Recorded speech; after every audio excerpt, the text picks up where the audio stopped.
Hello, hello mga beshi! Good morning! Good morning sa inyong lahat. Isang nakakalokang morning sa ating lahat. Sasagutin ko lang ang isa sa mga comment ng ating subscriber. Actually, hindi siya tanong, pero um, nag-aas lang siya ng opinion or views ko. Okay, basahin muna natin kung ano talaga yung tanong. Pati ba naman ito? Charis. Joke lang yon. Gusto ko lang sagutin yung tanong na kasi maraming pati friend ko, pati beshi ko, lahat, they're curious kung anong mangyayari sa kanila since meron ng bagong presidente at nanalo na itong si Trump. Nakakaloka. Meron ba itong epekto sa ating pagmamigrate dito sa Amerika? Mapapauwi na ba ako dahil lang nanalo itong si Trump, di ba, as president? Tingnan natin. Basahin muna natin yung whole comment niya, mga beshi. Short short vlog lang. Eto, ang sabi ni, baka pwede ka gumawa ng comments mo, Nurse Can, regarding sa pagkapanalo ni President Trump and its effect sa visa or immigrant application. Thank you. Char! Pati ba naman politika dito, makikialam ako, nakakaloka. ang dami ng bashers ko. Dadami pa dahil dito, char. Syempre, wala akong bularas, no? Wala akong limit pagdating sa mga komento or views ko. I mean, sasabihin ko talaga kung ano yung nararamdaman ko, 'di ba? Sasabihin ko kung ano yung opinion ko sa isang bagay. Kung may mga taong hindi makatanggap, basher, subscriber, or whatever, na hindi makatanggap kung ano mang personality or personalidad ang meron ako, ayun yung mga hindi totoong subscriber at mga trolls lamang. O kaya kung friends kita ay fake friends, 'di ba? Meron bang ganon? Fake friends? Sherlock! Ayan, sabihin na natin kung ano ba yung epekto, mga beshi, nung pagkapanalo ni President Trump. Well,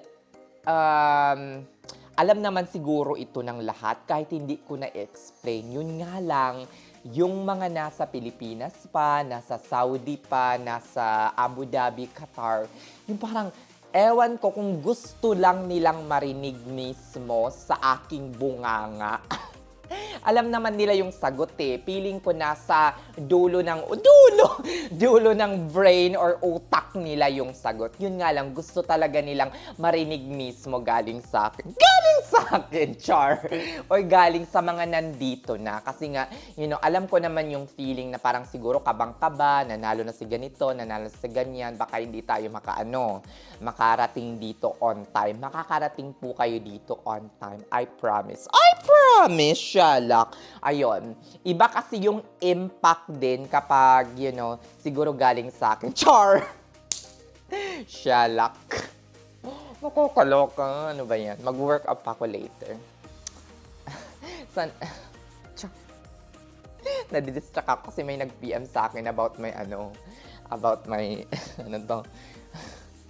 gusto daw niya nakaganito parati yung ko. Yung suot ko. Gusto mo nakaubad? Char, joke lang yun. Baka naman maban na ako dito sa YouTube kapag masyado pa tayong naging daring. Okay na tong anong tawag dito? Parang sando-sando. Ayan, punta na tayo. Nakaka 4 minutes na tayo.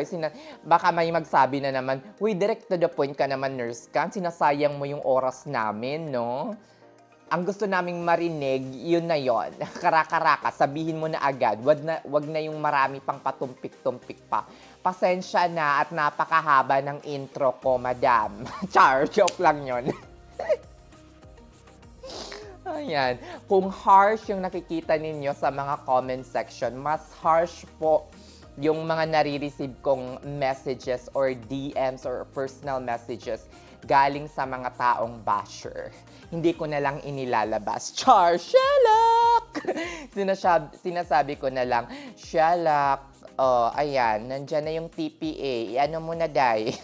I-take mo na. Malapit ka ng ma-stroke, day. Nagka-TIA ka na, day. O siya, sige, sagutin na natin ng diretsa kasi daw napakahaba ko parati mag-intro, nakakaloka para lang daw humaba yung vlog at magkaroon ng commercial, 'di ba? Para daw dumami yung ano ko. Excuse me, mayaman na kaya ako, hindi ko na kailangan ng kita dito. Char! Joke lang yun. Ayan, meron bang epekto?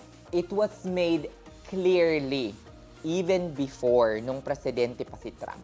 Wala siyang pakialam or hindi niya hadlangan yung pagpunta nyo dito sa Amerika, yung pagrampa nyo dito mga beshi or pag-abot ng inyong mga pangarap.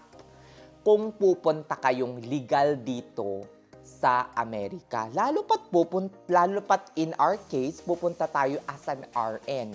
Dito, we will be able to help the healthcare system here in the United States of America. We all know that there is a massive shortage of RN here. RN who wants to work in bedside, who are dedicated in working in bedside. Period. Maraming RN dito, pero ayaw na nilang mag-work sa bedside because it is very, very stressful for them. So, yun yung sinasabi ko mga beshi. Kung pupunta kayo dito ng legal, pupunta kayo dito as an immigrant, darating kayo dito as a permanent resident, walang pakialam si Trump sa inyo, day. Ni hindi nga kayo papansinin, char. No, walang magiging epekto yan. Go lang. Ang may effect, mas pabor pa nga sa atin kasi hindi na siya magiging unfair ng sobra-sobra. Kasi nga madami ditong TNT. Alam mo yung TNT? Tago ng tago. Yung mga undocumented. Marami dito. Ang pinaka-focus talaga ng immigration policies niya is para hadlangan, pigilan, pauwiin yung mga taong hindi naman dapat nandito sa Amerika. Okay? Yung walang katibayan or walang proper documents or walang proper reason or justifying reason kung bakit nandito sila sa Amerika. Yung parang nag-cross lang ng mga border galing Mexico o kaya pumunta dito ng illegal o kaya pumunta dito ng legal as a tourist tapos after 6 months hindi umuwi, tago na ng tago dito, ayun, nag-overstay. Yun ang dapat na mga matakot. Yun yung mga taong dapat matakot kay Trump. Kasi hihigpitan niya yung kanyang polisiya pagdating sa ganon. Pero, siguro mahirapan din yung mga, I don't know, kung siguro meron kang enough justification to apply for a tourist visa, siguro wala ding impact sa'yo yung pagkapanalo nitong si Trump.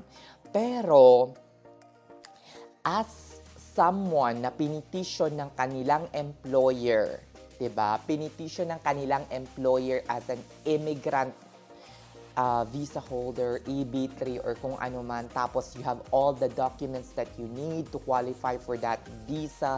And then pagdating nyo dito, green card holder kayo. Mga beshi, wala kayong dapat ikatakot. Dapat magsaya pa nga kayo Party! Shalak! Wala kayong dapat ikatakot mga beshi. Go lang. As in, there's no need to worry about that. Wow, English? Hindi halatang nakadalawa nag-IELTS. Shala! Diba? Walang dapat ikatakot mga beshi. Dapat pagdating nyo dito, dapat post. Pak. Rampa sa Times Square. Shalak! Diba? Anong epekto ang mangyayari? Wala. As in, 100% zero. Wala. Kaya kung ako sa inyo, ipagpatuloy ang pagtatrabaho sa bedside. Kung na-hire kayo as a nursing home or a skilled nursing facility, whatever, wag matatakot. Wag matatakot sumubok at pumunta dito sa Amerika. Okay? Pagdating nyo dito, kung ma-hire man kayo sa ospital, mga beshi, you will be oriented as a new grad nurses, like 12 weeks. Isipin nyo na lang, bakit kayo matatakot sa bedside, mga beshi? Dapat hindi kayo matakot sa bedside kahit pa meron kayong gap 3 years, 4 years, 5 years. Yung mga new grad nga dito, 'di ba? On their first day sa emergency department, new grad ay hindi nakahawak ng real na pasyente, hindi nakahawak ng hindi pa nakapag-cannulate ever, mga ganyan. They're very new to nursing. First day of hospital nursing experience. Of course, aside from their RLE duty, mga ganyan. First day, nakasurvive. Kayo pa kaya na nakaranas na maging nurse sa ospital for 2 years, 3 years, 5 years, 6 years, or 7 years? Pinoy tayo. Kayang-kaya niyong mag-survive, mga beshi. And pagdating niyo dito, kahit may experience pa kayo, you will be given the same orientation program. Sometimes mas comprehensive pa yung orientation program ninyo kesa sa new grad dito. 'Di ba? Mas mahaba yung pasensya or leniency pa nila o kaya yung parang pag-o-orient sa inyo. Kasi you never learn EPIC in your previous country. You never learn Omnicell, Fixes, whatever. Diba?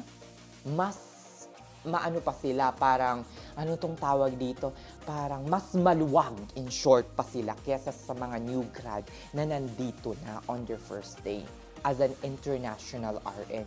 Kaya wag matatakot, sugod lang ng sugod, and parating sasabihin bago mag-duty, shalak lang this. My God, chicken lang to.